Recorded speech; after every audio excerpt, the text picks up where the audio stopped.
Thank you so much. Appreciate all of you who've joined us this afternoon.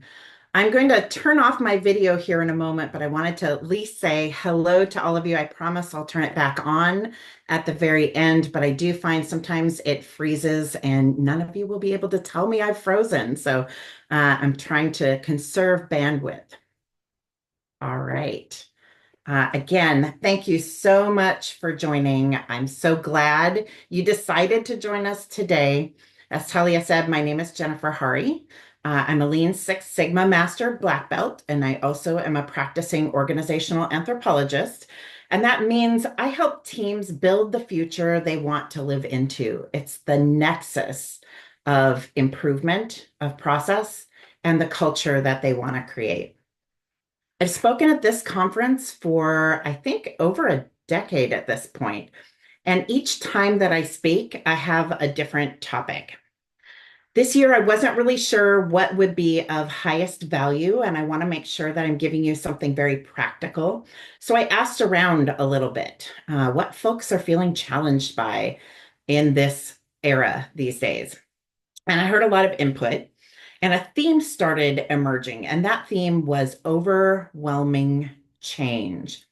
That ranged from comments like, I'm just change fatigued with so much happening all the time, or with elections around the corner, we're worried that things will change dramatically, and that's making us paralyzed. Or I'm tired of change for change's sake. It's too much, it's all the time. Last year, I also spoke about the topic of change and how to prompt change when things got stagnant. In fact, the title of my presentation last year was Different Isn't Always Better, but Better is Always Different. So I get it. If this feels like today's presentation feels paradoxical, feels like the opposite of what I was saying last year, but actually both are true. My goal today is to leave each of you with some practical ways to help navigate transition. This topic is too large to adequately cover in about 45 minutes.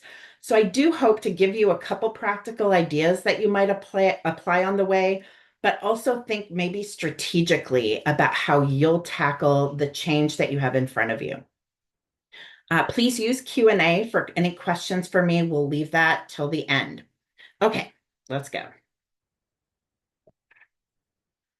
First, I'd like to, now that I've shared a little bit about myself, I'd like to ask a little bit about who we have in the audience. So I can know a little bit more about you, where you're coming from, and I can actually tailor some of what we're going to do. So would you be so kind as to take part in the poll that our administrator for today just launched? Just give me a second to tell me, who are you in the audience?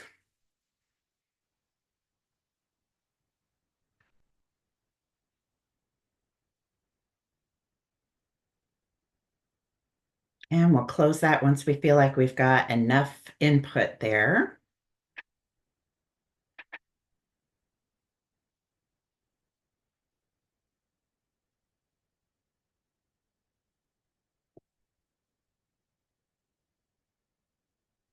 All right, we went ahead and closed it. Let me tell you a little bit about yourselves. So we have about 15% of you that say, I'm an independent contributor. So you're out there, you're doing the work. You might be overwhelmed with the changes that are coming your direction.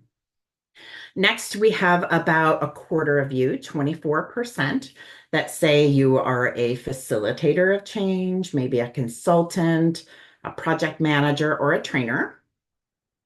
We've got about 26% that didn't fall into one of those categories. Next year, I'll have to put in an open, tell us what you are, tell us what you do. And then we've got about a third of us, 35%, that are in some sort of a leadership role, a lead, a supervisor, a manager, director, etc. Okay, good. We're really widely spread. So I feel very confident that today will work for you regardless of which bucket you decided to put yourself into. Let me start today with a story to give you all a little context for the rest of what I have to say. You see here, with his permission, this is a picture of my youngest child, Orion, who just started his college journey this fall at a state of Washington university. We have three kids. We save up for each of them to take a trip anywhere they want to go in the world after they graduate from high school. And it's been really enlightening for us to see the world through their eyes. Orion wanted to go to the Mediterranean this last summer. So we began and ended our journey in Rome. In this picture, we're actually at the end of our vacation. It's our last day there, and he's standing in the Colosseum. Behind him is Palatine Hill and the Arch of Constantine. And right after I took this picture, I asked him a question as we were wandering out to find some dinner. I said, "What's been the most surprising or interesting thing or things you've seen or learned on this trip?" And he thought for a moment, and then he said, it's really interesting to me that some of these structures took 40, 50, sometimes even 100 or more years to build. We'd been to Barcelona and we'd seen the Sagrada Familia that was started over 100 years ago and still isn't done. And that means that the people who built them sometimes didn't even get to see the finished structure. They didn't get to use the facility they were building. Sometimes multiple generations of people worked on these buildings. Rome and many of these older structures literally weren't built in a day or a year or a decade or sometimes more. So Orion said, "I don't feel like we can relate to that these days. It feels like things change around us all the time, and they change really quickly. There's new houses, new buildings going up, people are moving in, people are moving out. Things are just changing so fast, and it gets tiresome. We get tired of homes that are built in the 1970s and we want to flip them. We just change things all the time." And I was inspired by what he said, and it got me thinking about the pace of change. So let me ask you another question. I'm going to have another poll open, but first let me talk a little bit about what I want you to weigh in on. I'd love for you to tell us a little bit about what is driving your changes. What's driving the pace of change where you work today? So think about your workplace for this. Is it technology? Is that what's driving the change? We're trying to keep up with new capabilities, AI coming in, other things that are technology driven. Is it the political landscape? How much is that changing how you do your work? Is it disruptive events, like a pandemic or other things that are happening that change what your work needs to do or how you need to deliver? Is it competition? Are you finding what other folks are doing who do similar things like you do? Is that what's changing your work, trying to drive and be better than others? Is it just impatience that we lack the patience anymore to work on something for a while until it's complete? Or is it customer demand? Is your customer shifting how you're changing and what your pace of change is? Now, you might select multiple of these, but I'd like for this poll for you to select the top driver for the pace of change. So let's open the poll now.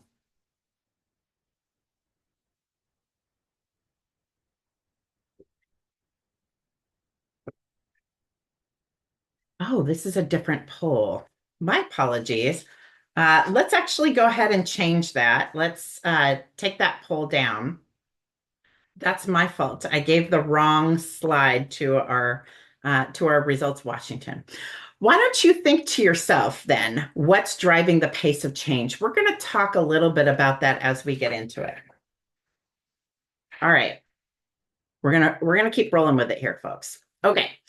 Here's something for you to do. So I'm going to be quiet in a minute after I explain what I want you to do, and I'm going to give you a little bit of time to make a list. We're going to keep coming back to that list today, but I'd like you to think about maybe some specific changes that you know or are anticipating experiencing in the next 3 to 6 months. That's a relatively small period of time. I put 3 months and then I rethought that. Maybe it's 3 to 6 months. I know we've got holidays and the end of year coming up. So try to think of maybe 5 changes that you know are coming down the pipe to you or your team. And after you have that list, I'd like you to identify, like you just did, what's the driver for that change and maybe who's driving that change. It'll help you to have a few of these in mind as we move forward. So I'm going to be quiet for about 30 seconds, and hopefully you come up with an idea or two that you can be inspired by as we work through some ideas for how to deal with them.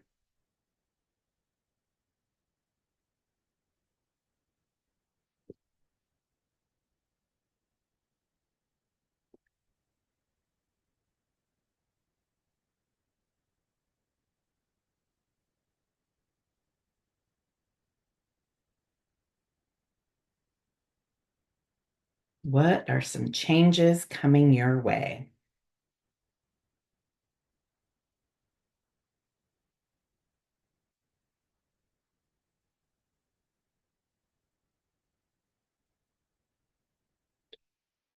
Can you identify what's driving those changes? And maybe who is driving those changes?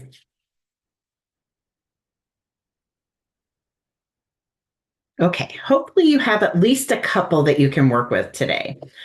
Let's talk about what we're going to work through. So I'm going to give you 3 types of change, 3 categories of change, maybe.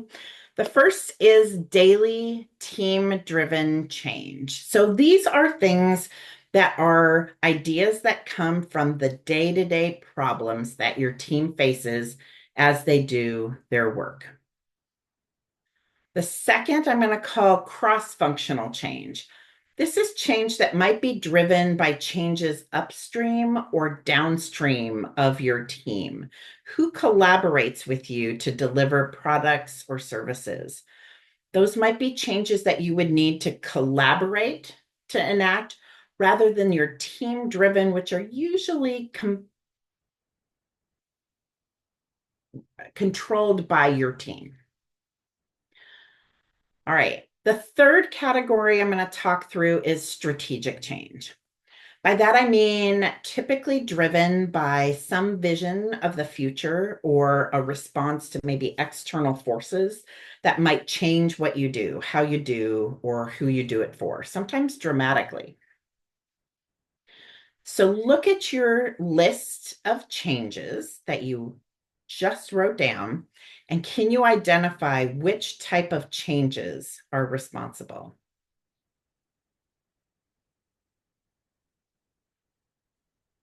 Which category do they fall into?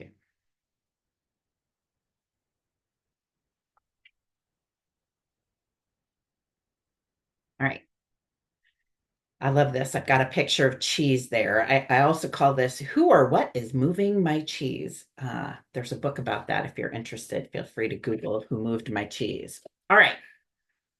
Here's a different way of putting the same thing. So, thinking about those 3 categories of change, for those of you unfamiliar with the Japanese term kaizen, it literally means change is good. You can see that these changes entering that funnel, that change funnel, the first one is problems. Something used to work, but it's broken. The system's down. Our numbers are wrong. This process is too hard to get right. Those are the daily problems that your team faces. The next one, you see value stream maps as another possible source of change entering the funnel. Those are those upstream, downstream impacts, making sure that we're capable of delivering high quality, timely products and services that have to pass through one or more cross-functional teams. Then you see the strategy deployment planning block coming in. Those changes often come down from folks who are responding to high level changes that they want to see. Those can be political, in response to a threat or opportunity, innovation coming your way, system changes. All of these changes get into that funnel to develop your Kaizen pipeline, your improvement pipeline, the changes that you want to work on. The funnel is what we're going to focus on today. How do you organize that funnel, sort through that, and methodically select the timing and sequence of what comes out the other end? While we're going to be talking through some strategies for that funnel, what I won't be covering today is the change management strategy for how to navigate each change once a decision is made. This is important, and there are many methodologies out there for change management or transition management. Too many to introduce in one 45-minute session. There's Bridges, Cotter, Lewin, McKinsey, ProSize, Adcar. The list goes on and on. I do think change management is an important topic because how each change is worked through by either an organization, a team, and by every individual that is impacted by the change is really critical for successful implementation. I do highly recommend having a consistent strategy so folks know what to expect in times of change. And that alone can help with change fatigue, which is important and is what we're talking about today. But also, we can't put every change through one process and expect the outcome to work perfectly every time. I think it's important to understand the humans involved and impacted by change and use that to guide what's needed for each change. It's important to mention, but not a part of what I'm speaking on today. All right, I'm getting into some ideas. Here comes the good stuff. So our first topic, daily team-driven change. Look at your paper now. Did you have anything that you indicated as a future change that was going to be team-driven change, something that's controlled by your team, those everyday problems that a team face? I did a great deal of my work in the first 3 decades of my career in healthcare. And I remember specifically a hospital we were working with to develop their rate of improvement in some key areas, one of which was their ICU or intensive care unit. The nurse manager there was really hesitant to begin engaging with her nurses in coming up with ideas for improvement. She wasn't sure they would have the downtime to think of ideas for improvement or implement them. They're very busy nurses who are constantly caring for their patients.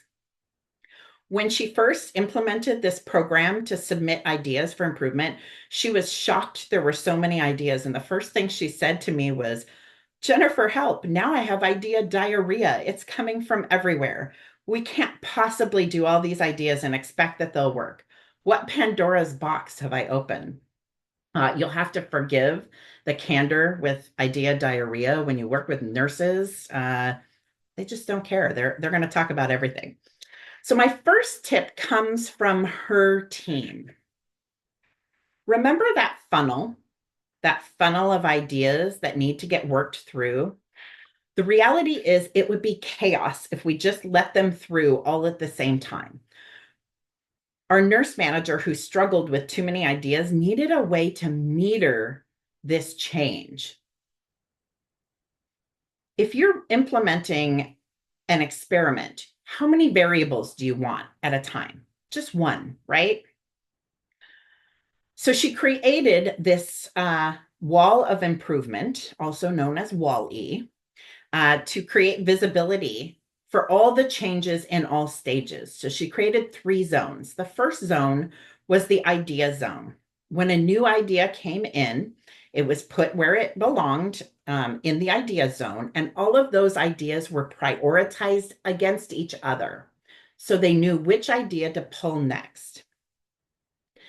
In the next column, notice there's only 2 boxes in the trying column. There were only 2 ideas the team could try at any one point in time. If something urgent needs to come in, they might take something from the trying box and put it back into ideas. So they're limiting the number of things the team is working on at one time. Once implemented, the idea gets moved into the implemented zone on the right, and a check date was assigned. So that ensured there was an opportunity to check how things were working before fully operational. In this way, they kept a steady flow for their changes. Remember that funnel? Only two ideas can come through out of that trying at a time. If you implement this, think hard about how many boxes should be in the trying phase. It might be two, it could be just one, it could be more, but it's never zero. You definitely want to have a number for how many is too many to avoid chaos. Is this an idea that you might consider for the changes that you wrote down that you're expecting to come down your funnel? All right, I'm going to flip to the next idea. Here's my tip number 2. For teams that have a little more rigor around knowing their current demand and capacity, there's a tool that might be helpful for you called the Hijunka, and I'm going to talk about what that is. But before I get into that, let me give you a little more information on what I mean when I say here, incorporate change into known demand and capacity. For every business that I've ever worked with and every team I've ever worked with, and it's a lot, it's probably hundreds across a variety of different industries. There's always a mathematical formula that we can construct by understanding how much work needs to be produced within what period of time you have to complete it. For those of you who are super geeky, that's your takt time, your rate of customer demand. And then the other side of the formula is how much working time it takes to complete one product or service and the number of people that you have working those available hours. So that's your ratio of demand and capacity.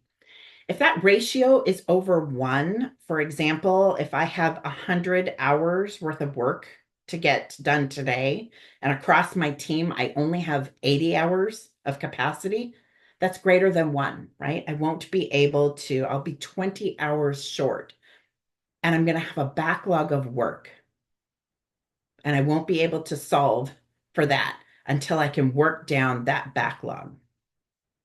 Ironically, the higher your number is, the more you need improvement. This is where a Hijunka can come in handy. Let me show you what one looks like. Here we have a Hijunka board. Hijunka in Japanese means to make smooth, flat, or level. It's a tool that helps level work across work types, time, and people to ensure that your customer needs are met. So let's pretend that a team produces 7 different products in a day. Product A, B, C, D, E, F, and G. As a side note, a Hijunka can also be used to level work across times greater than a day, but it's easier to see an example that's in a daily concept. So we're going to use daily here. Each of these boxes represents an hour in a day. So we have 8 boxes, and we need to know how long it takes to produce each one of these products. We could say that it takes an hour for each of these products, which we're going to do just to keep it simple. Or we could say that we've loaded according to how many are produced within an hour. So for example, look at the line for F. Maybe it only takes half an hour to produce F, and we need 6 Fs in a day's production. So it might take 1 hour to produce 1 G, and we need 3 Gs today. Maybe it takes 4 hours to produce 1 A, and we need 2 A's produced by the end of the day. So we've filled 8 boxes. You can see where I'm going with that. Let's oversimplify and assume each of these products takes 1 hour to make or complete. By the end of the day, we need to have 8 A's, 7 B's, 3 C's, 4 D's, 5 E's, 3 F's, 3 G's in order to produce to today's demand. What's happening during the areas that are blacked out? If we load up every square, when do folks take breaks? When do they have meetings? When does training happen? What about lunch? What about improvement? You need time to work on improvement as well. If you know that you have excess capacity, imagine another row where you build in improvement, row I. And where will that happen? You're now making plans for your excess capacity to do more than meets demand. To learn more about Hijunka, please work with a black belt to develop this tool and help level the work and make sure that you have time left for improvement work. It's a tricky tool to implement in an office or service-based environment, but it can be done, and it can be exactly what you need to balance your operations and create time for improvement. A leader that I worked with recently, who installed a Hijunka in an office-based team, when they heard I was talking about it today, said to tell you, Hijunka is amazing. Just do it. They've seen total change in how the team gets their work done now, and their backlog was dramatically reduced to a point where they could make time for improvement. So that's my plug for Hijunka. Here's tip number 3. Final tip for working through changes that you want to implement in your team is to have that funnel be your customer rating of value. So ask, which of these problems would our customer find the most value in having solved? Use that as your prioritization and work through the things that your customer would find the highest value in. I worked with a team recently who brought in their customer. It was actually a team of 50 of their customers across the area. And in a valiant and great display of humility and vulnerability, they opened up their improvement work plan to their customers. They told them, these are the things we know we need to work on. And they asked them to prioritize the list. We started off with over 40 areas of improvement, and we had the customer group use an online tool to upvote or downvote different pieces of work. Once we got to the top 20 items, we did a more thorough conversation about what each of those might look like. And then the customer got 6 votes to vote for their top 6 of the 20. And that gave the team a list of the most important 10 things to get done over the next year. That was their work plan for the next year.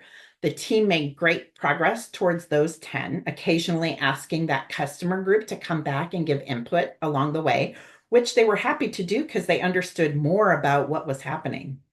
And by the end of the first year, not only was the employee satisfaction improved through this effort, but we'd also seen a shift in the customer satisfaction. And when we came in for year 2 of the effort, the customers were saying how excited they were to be working with the team and that they were impressed with what the team had accomplished and that their service was being delivered faster and better.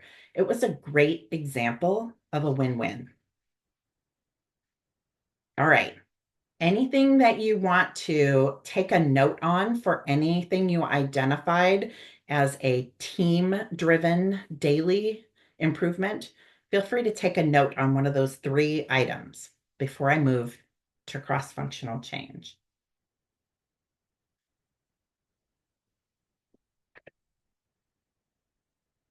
All right.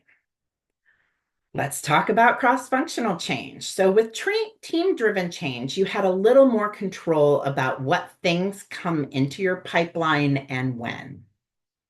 With cross-functional change, it can often be driven by either upstream or downstream changes that impact your team if you're not involved with the change itself.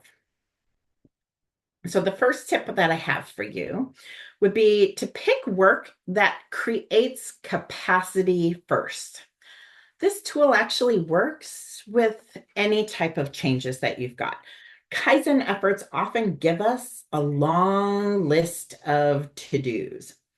And if we work with other teams in the value stream to pick work that creates capacity, that gives us more capacity to take on things later.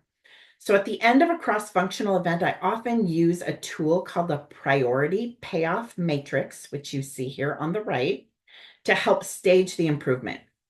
This is easily done by taking a list of all the improvements needed to create the new future state and plotting them on a 2x2 grid.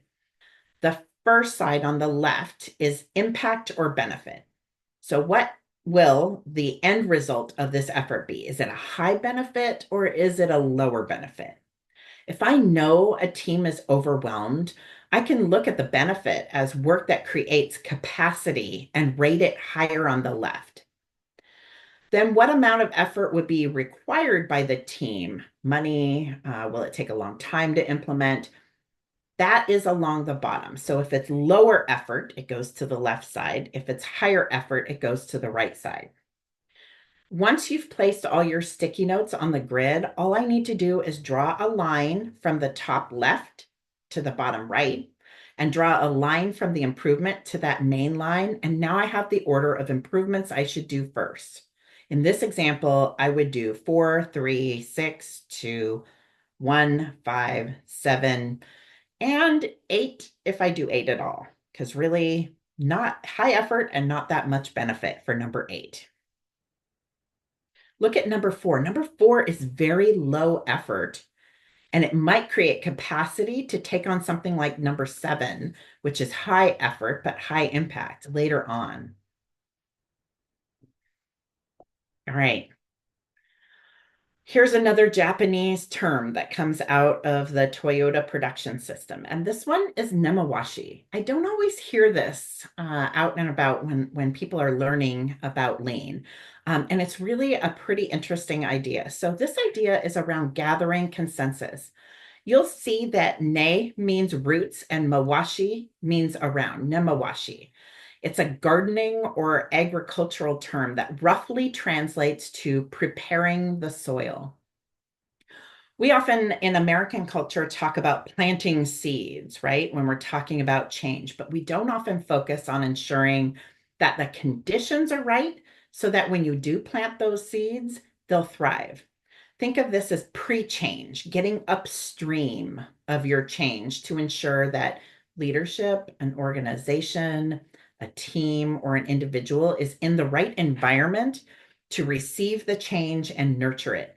It often involves a lot of listening to understand the current situation and coaching to help folks prepare.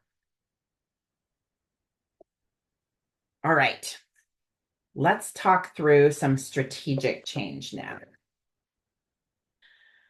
Strategic changes are often inherited by a team from folks higher up in the organization. So if you've metered the rate of change for your daily improvements, and if you've done the work to prioritize cross-functional efforts, you've done part of the work to prepare yourself for strategic change, whether that means a new leader that you're anticipating or a shift in the work that your team might be doing or how they work. And these often feel like they're more of a tell or more work on top of what you're already doing. Remember that funnel? You might already have a lot of things going on when strategic changes come your way. Maybe it's not more work, but maybe it's less work. So let's talk about saying no to good work. Can you use your vision, mission, and values to stop doing work that you do today in any way? Let me give you an example. I once worked with a leader who was high up in a finance department. And one of the top visions of the that they had for themselves was to stop being what they thought of as order takers and to get in front of the work to help with decision making in the organization. One of the many tasks that that team had was running reports. This took over 20% of their total time, converting and QAing reports and sending them out. Since the reporting element, at least the historical reporting out of financials, was one of the things they definitely saw themselves doing less of as they move forward with their vision of being financial consultants, they made the bold move to turn off the reports for 6 weeks and see what the response was. If anyone noticed or complained, they could easily produce on demand. Only 10% of the reports that they were spending their times on were asked for within the first month. And overall, 15% of the total reports were turned back on by the end of year 1. That allowed their team to focus on the, less of the reporting elements out the back end and more those that help leaders make decisions rather than the historical reporting that wasn't even really being utilized. Are there elements of your work that you could say no to? If you rated the things that you do on their contribution to your vision, your mission, or your values, would you rate them highly? Look at the list you created earlier of the few changes you're anticipating. Can you articulate their impact on the vision, mission, or values of your team or organization if somebody asked you? If not, why are these things happening? Can you find a way to connect them or perhaps say no or not right now? Having that true north, your vision, mission, values as a compass for your work really helps you say no to the things that are anchoring you south, preventing movement towards your true north or causing you to drift even a little east or west. The title of this presentation is Too Much Change, Not Enough Direction. I'm going to pause for a moment and ask you to think about the changes that you or your team have implemented so far this year. So, different ask of looking at future changes. I want you to think about the changes that you've already made in 2024. Just take a moment and think of at least one or two changes you've implemented this year.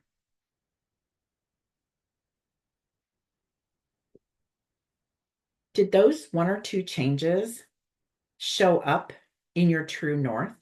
Did they change or impact your vision, mission, values? Here's another quick story about a team that had a true north. So I worked with a team recently who was very committed to their new vision statement, which included both sustainability and cost as two of their drivers. This was a team that was responsible for designing and acquiring high sustainability, low cost facilities for their organization. There's often tension there because the most sustainable option is often more expensive than other options. And they'd always seen those as competing drivers. But their true north was low cost, sustainable facilities. So the team decided both drivers were equally important and used that commitment to drive for more innovative solutions that could meet both sustainability and cost targets. And that often meant they said no to work that couldn't meet both commitments. They used their true north to keep that tension and found that suppliers were willing to bargain on cost to provide them more sustainable options when they said no to higher cost sustainable options. This also served to meter change into the team because they were really selective about which changes they would move forward with. It was a win-win. It's getting the right work going and making sure those changes are in alignment with your true north. If your vision or mission is hanging on a wall or tucked away somewhere and you're not actively using it as your funnel, consider bringing that out and using that as your rubric. All right. Tip number 2 for strategic change. How about using governance to prioritize the queue? I've talked about using a lot of different things to prioritize that queue, like True North, or using customers to prioritize, or using timing to prioritize what you let into the change stream. But what about using governance to prioritize that work queue? I worked with an IT department for an organization recently that was really struggling with too much work and not enough capacity or not enough time to stabilize technology before people were asking for more. Technology can really be one of those high drivers of change. So this team came in for a one-day work session where we worked through everything that was already in flight and we mapped out their demand and capacity for the upcoming year.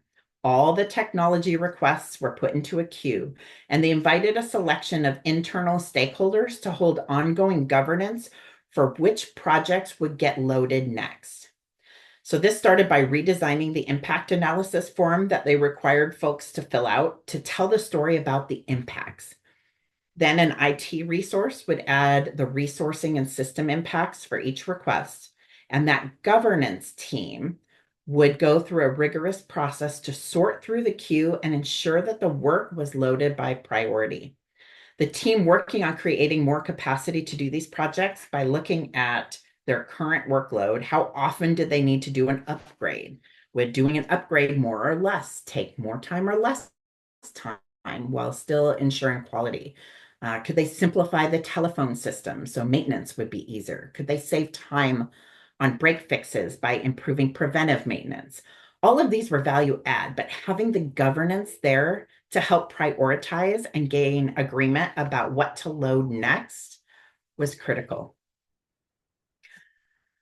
And finally, I do want to address the political nature of what I heard folks saying they're experiencing now. So I heard from many folks whose work is driven by political landscapes who told me about their current feeling of ambiguity, not being able to move forward because they lack direction. They're waiting to see what's going to shake out. For some teams, this happens pretty regularly, for others, less regularly, but you might experience huge shifts when it does happen. It can be really hard to anticipate what's going to be important to work on. Analysis paralysis can creep in, or just that exhaustion that comes from treading water and changing all the time. Getting clear on what your operational work is and what isn't going to shift, and ensuring that that work is as tight as possible, is one way to help your team focus on what's important and create capacity for when the unknown hits. What's something we can focus on improving before ambiguous event happens? What's something we know we still need to deliver? What might help us be more prepared for that ambiguous event that's going to happen? All of those might be helpful questions to ask. I have a high-level leader that I've been coaching for the last 6 years in her organization. Let's call her Diana. Diana holds a highly strategic top-level role in that organization, and she's had a series of leaders leave her organization over the last 6 years. Her boss has shifted 4 times. The top-level role in the organization has shifted 3 times. That's a lot of leaders and a lot of shifting in a 6-year timeframe. Oh, yeah. And 4 of those years are also pandemic years, too. So lots going on. Her job would be stressful enough, even if none of those changes had happened. Diana's done a really nice job of working hard to separate the operational work that she and her team do from the strategic work. And that's helped her keep her team really focused on the operational work that hasn't really changed a lot over the last 6 years. The strategic work has shifted quite a bit, but by helping her team figure out which bucket things are in, that's helped her navigate that tricky, ambiguous work from that which doesn't have to be quite as laden with change. Diana also has a question that she asks her team before navigating through the tricky political stuff that I want to share as one of my last thoughts here, because I've really seen the power of what this question can do for her and for her teams. When a new strategic change is coming their way, she has a pre-mortem where she asks, what are all the ways that we will fail? Now, that might not seem like a solid connection to how does that help with overwhelming change? But she swears this one question helps with the chaos that traditionally comes with new direction or a new process. It's like this picture of a human jumping on dominoes. The team has already anticipated the toppling of dominoes that might be coming their way, and they're actually ready to surf on them instead of jumping. It helps limit the changes within a project and react to those changes rather than waiting for that next domino to fall. The reality is Rome wasn't built in a day. These changes won't all take a day either.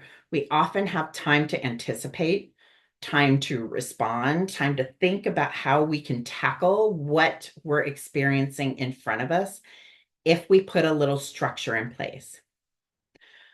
So I'm going to give you a moment to look at the changes that you were anticipating and think about what you can do now to strategize about these changes and help you manage them a little better before they're here. I'm going to give you a moment to do that while we transition to Q&A and ask for our folks at Results Washington. I'll turn my video back on and ask for you to look through our Q&A while folks are thinking about what they might be able to utilize.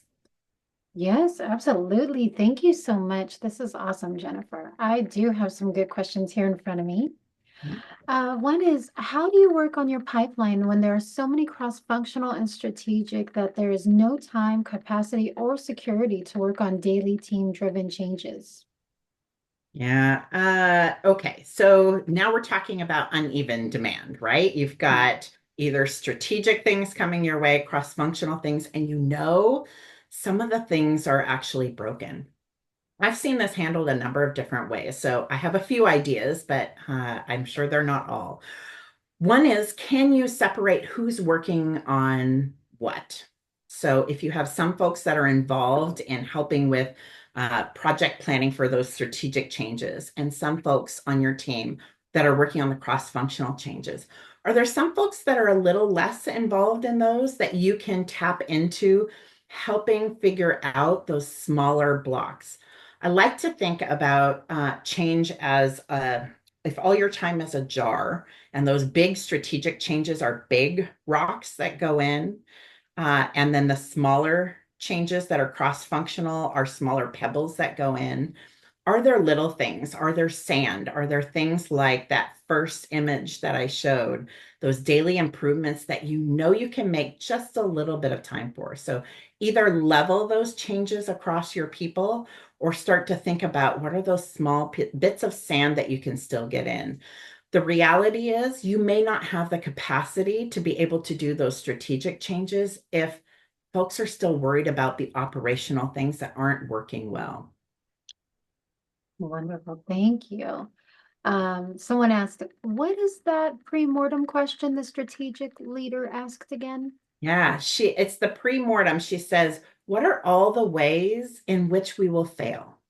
Hmm, So thank by you. asking that question, which again seems like an odd question, do you really want to focus on what's going to go wrong? But by focusing on what might go wrong, you're better prepared for it. It takes less time when those things inevitably happen, or when you start to see them happening, you're not having to be in reaction mode. Reaction mode is a lot more tiring. It takes more time, it takes more energy, it takes more effort, and there's an emotional toll.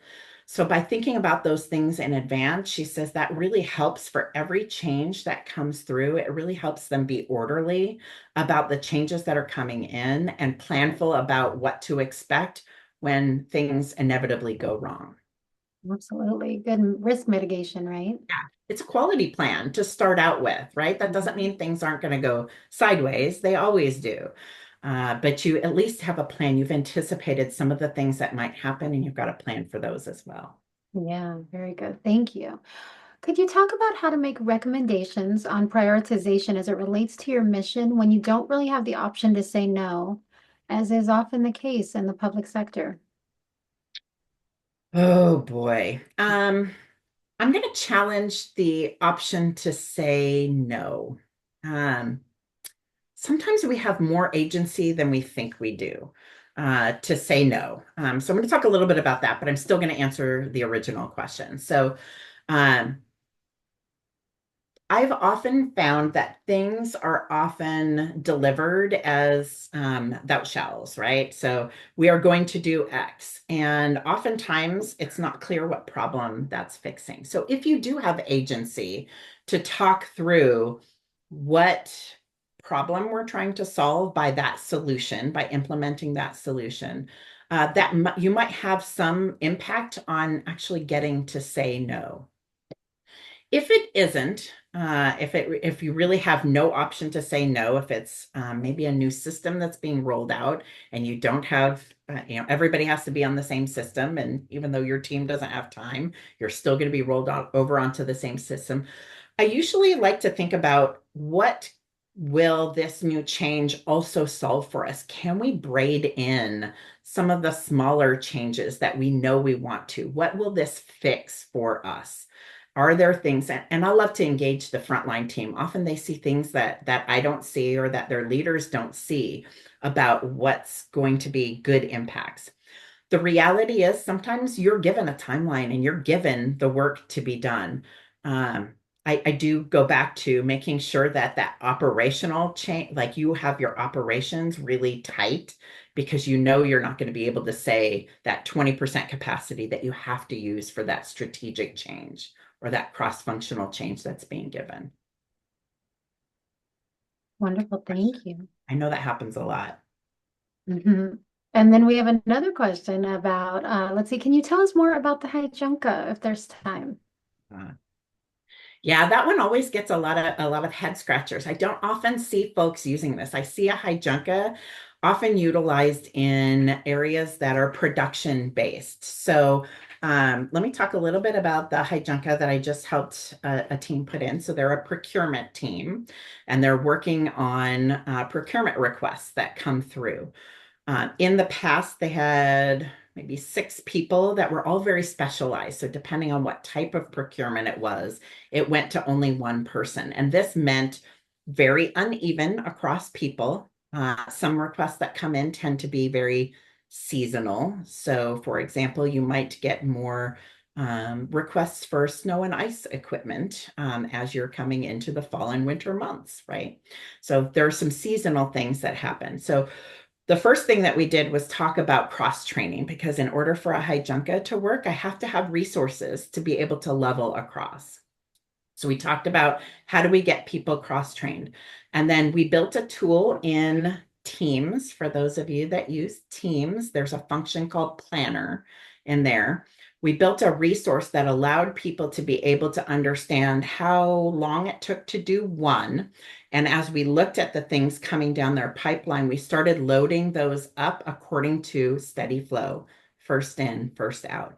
In order to build a hijunka, you really do need to know your capacity. What are the hours that I have people working and how long it takes to do one, and your incoming demand. If you have those three, you can build a tool that allows you to be able to level across people, across time, and across the different types of work. It's really a fun tool. At first, I think one of the folks on the team said, "I don't know Wonderful. what this Junka thing is."